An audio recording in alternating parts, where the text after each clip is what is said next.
At ngayon po ay aming isang karangalan po na ipakilala namin ang aming bagong halal na chairman ng Partido Federal ng Pilipinas, Manila Chapter, Super Mara Tamundong.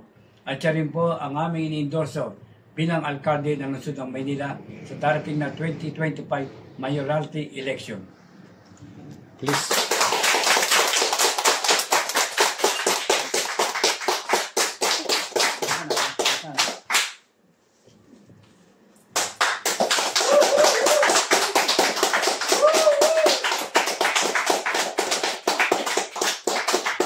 Sa kasalukuyan po, pinagbibigyan po namin sa mamamayan ng lungsod ng Maynila na buo na po ang aming lineup para sa darating na eleksyon sa 2025.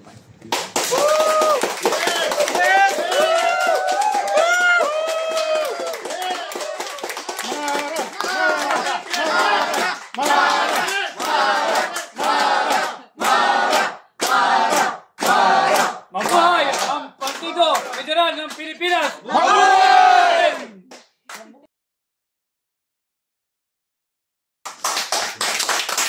Mabuhay ang Partido Federal ng Pilipinas! Mabuhay! Mabuhay si Super Mara Tamundong! Mabuhay! Mabuhay ang ating Pangulong Bongbong Marcos Jr. Mabuhay! Yay! Ma'am, good evening po. Kayo po ang bagong chairman ng Partido Federal Manila Chapter at kayo rin po ang napili nila bilang pambato na alkalde ng Maynila sa 2025 election. Ano po reaction niyo po, ma'am?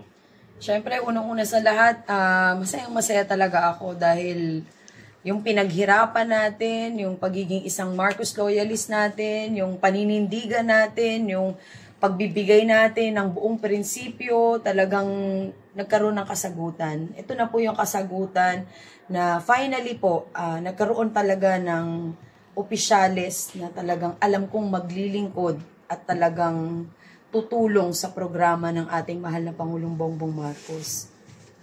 Siyempre, iba yung pakiramdam na ikaw ay isang Marcos loyalist na talagang ang gusto mo rin, hangarin mo ay maipagpatuloy at magampanan yung mga programa na maibababa para sa ating mga kababayan. Nandito po ang aking mga kasamahan na siya talagang naging daan para ito po ay mangyari.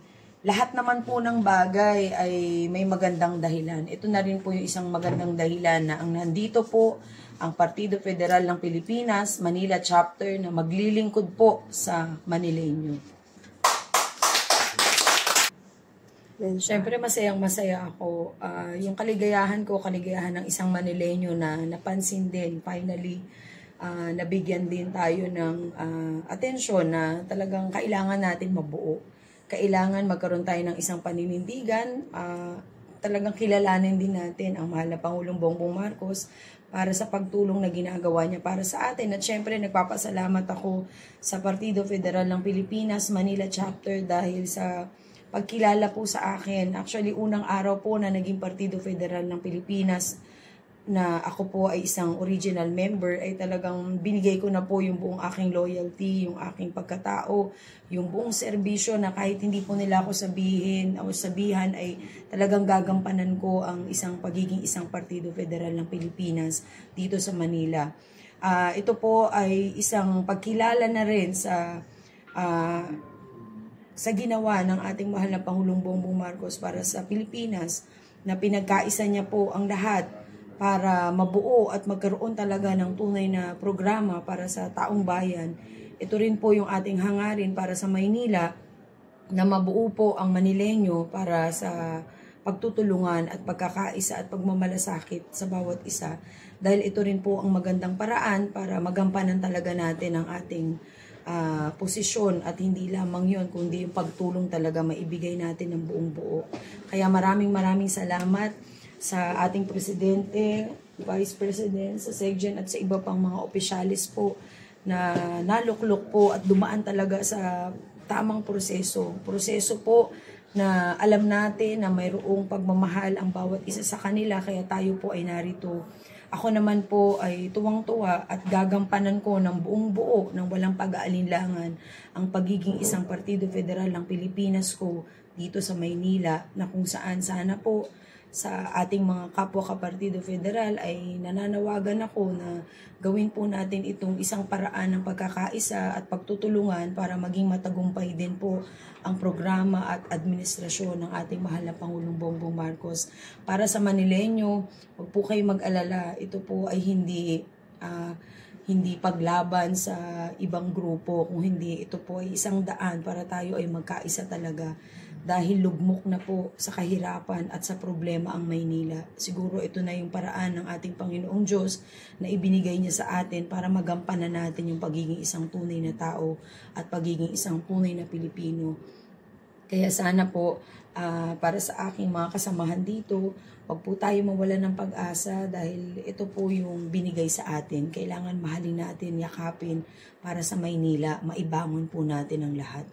Kaya maraming salamat.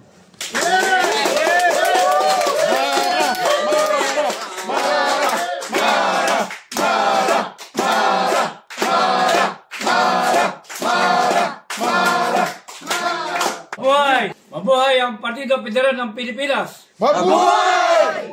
Mabuhay!